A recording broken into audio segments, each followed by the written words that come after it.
Lockdown की अवधि के दौरान कामगारों को 100% वेतन देने पर गुरुग्राम की अलग अलग इंडस्ट्रियल एसोसिएशन ने बैठक की। बैठक में उद्योगपतियों ने कामगारों को काम नहीं तो वेतन नहीं पर फैसला लिया। उद्योगपतियों ने कहा, हमारे पास मजदूरों को पैसा देने के लिए नहीं है, सरकार को ESI और लेबर वेलफेयर फंड से मजदूरों को फंड देना चाहिए। टोटल टीवी संवाददाता गुलशन ग्रोवर ने उद्योगपतियों से खास बातचीत की। सरकार द्वारा कामगारों को 100% वेतन देने पर गुरुग्राम में इंडस्ट्रियल एसोसिएशन ने बैठक की है और बैठक में ये निकलकर जो सामने आया है कि काम नहीं तो वेतन नहीं। इस पर जो है मेरे साथ कुछ इंडस्ट्रियलिस्ट मौजूद है, मैं उनसे जान लेता हूं। सर, काम नहीं तो वेतन नहीं, आज की बैठक में और क्या कुछ चर्चा आपने की है? नहीं, इंडस्ट्रियलिस्ट की तरफ से तो काम नहीं तो वेतन नहीं, बट हमारे एम्प्लॉयज़ को हम चाहते हैं गवर्नमेंट सपोर्ट करे।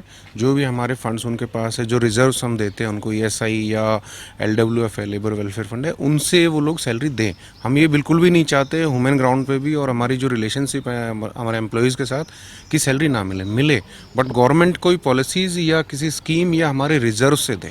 हमारे ऊपर बर्डन आए, क्योंकि हमारे ऊपर और बहुत सारे बर्डन है, हम उनको बियर करें, गवर्नमेंट हमें ये सपोर्ट देते। तो अब आप नहीं देना चाहते हैं सैलरी?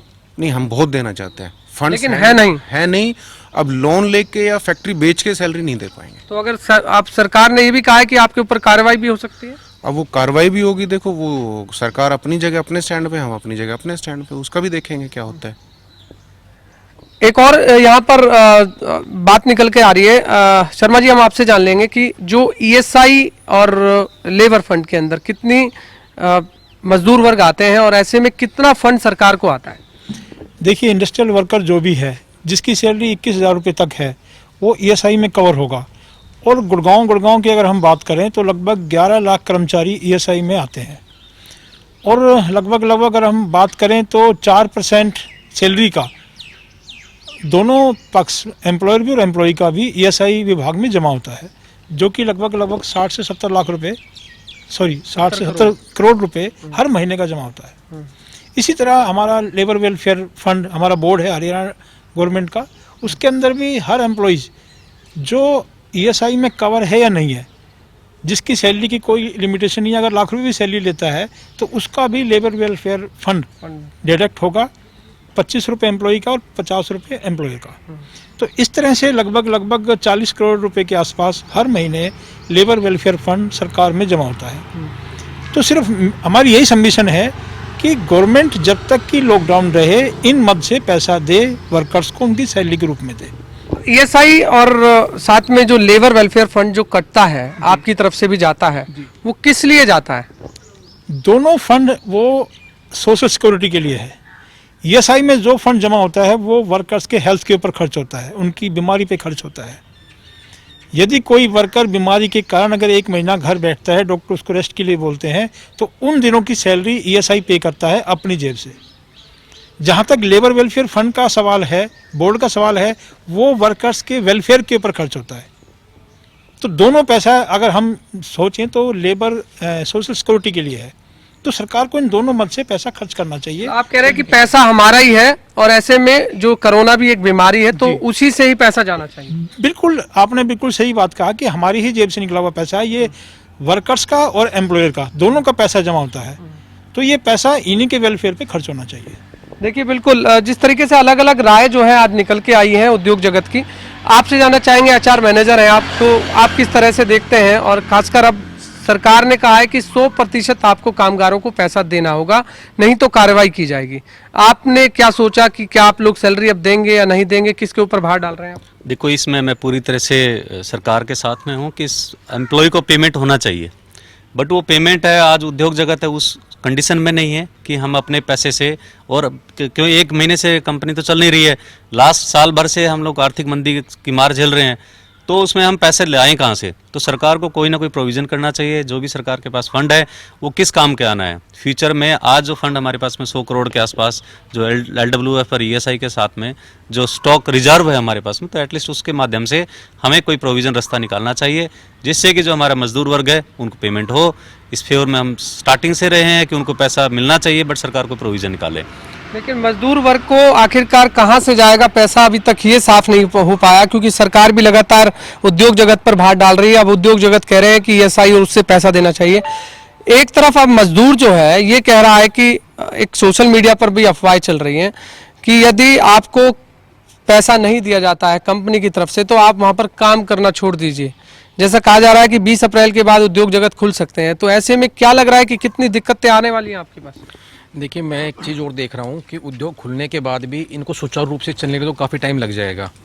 दूसरा, आज की डेट में काफ़ी जगह ऐसा देखने में आ रहा है, हमारे काफ़ी जो एक्सपोर्टर्स हैं उनके पास आज की डेट में बिल्कुल भी कोई डिमांड नहीं है, कोई ऑर्डर नहीं है।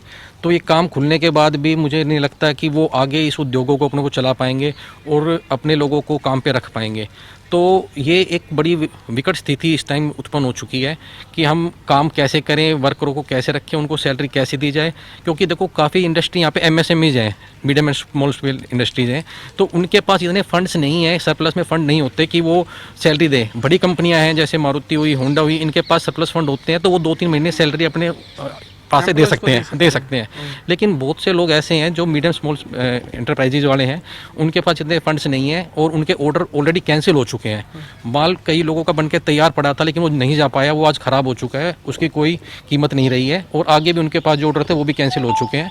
तो आगे भविष्य भी जो है अंधकार में है। तो ऐसे ऑर्डर भी कैंसिल हो चुके हैं, क्योंकि ऑर्डर जो थे जून जुलाई तक के भी बताया जा रहा है कि वो कैंसिल हो चुके हैं और ऐसे में वो सैलरी भी अब कहाँ से दे पाएंगे, यही मांग उठ रही है। मैं एक और जान लेता हूँ कि कितना अनुमान है कि अब आपके जगत को जो है नुकसान हुआ है इन लॉकडाउन के दौरान? करीब 90 लाख करोड़ का नुकसान तो हो चुका है और करीब 240 या 250 करोड़ का नुकसान और होने वाला है। तो नुकसान तो बहुत है। इसके अलावा मैं एक चीज़ और कहना चाहूँगा कि बड़ी कंपनियों को कोई दिक्कत नहीं है, वो सब कर लेंगी, लेकिन छोटों के लिए सबसे प्रॉब्लम ये है कि किसी कंपनी को चलाने के लिए कई चीज़ों की ज़रूरत पड़ती है, लेकिन 2 चीज़ें इस समय नगद नज़र आ रही हैं, मैन पावर और मटेरियल।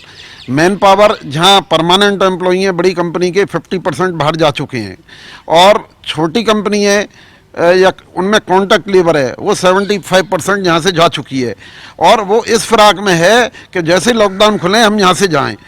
इसलिए इन कंपनियों को चलाना बड़ा मुश्किल है। और मटेरियल के लिए, मटेरियल हमारा चेन्नई से आता है, बॉम्बे से आता है, महाराष्ट्र से आता है, पंजाब से आता है।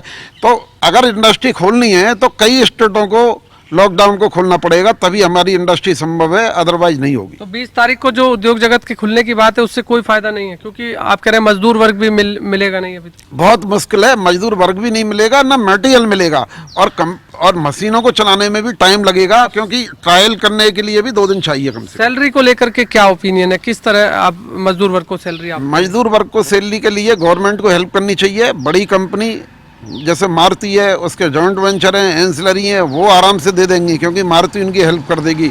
लेकिन जो micro small and medium enterprises हैं, MSME हैं, उनको सैलरी देना बड़ा मुश्किल है। और मैं उद्योगपतियों से ये कहना चाहूँगा कि जो एम्प्लॉई का LTA, मेडिकल, बोनस, KRA जो एनुअल मिलता है, कृपया उसमें से थोड़ा थोड़ा दे दें, जिससे वर्कर्स का भी काम चल जाए और अपना भी काम हो जाए।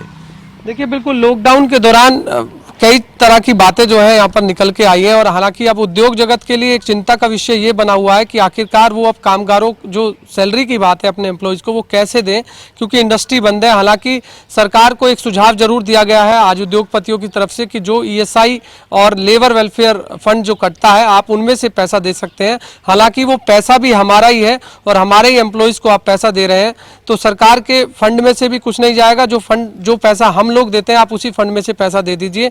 लेकिन अभी तक सरकार की तरफ से भी स्पष्ट नहीं हो पाया कि आखिरकार जो सरकार ने ऐलान किया है कि किसी भी मजदूर का जो है वेतन ना काटा जाए, आखिरकार अब उसे वेतन कहां से मिलेगा। कैमरामैन जितेंद्र शर्मा के साथ गुलशन ग्रोवर, गुरुग्राम।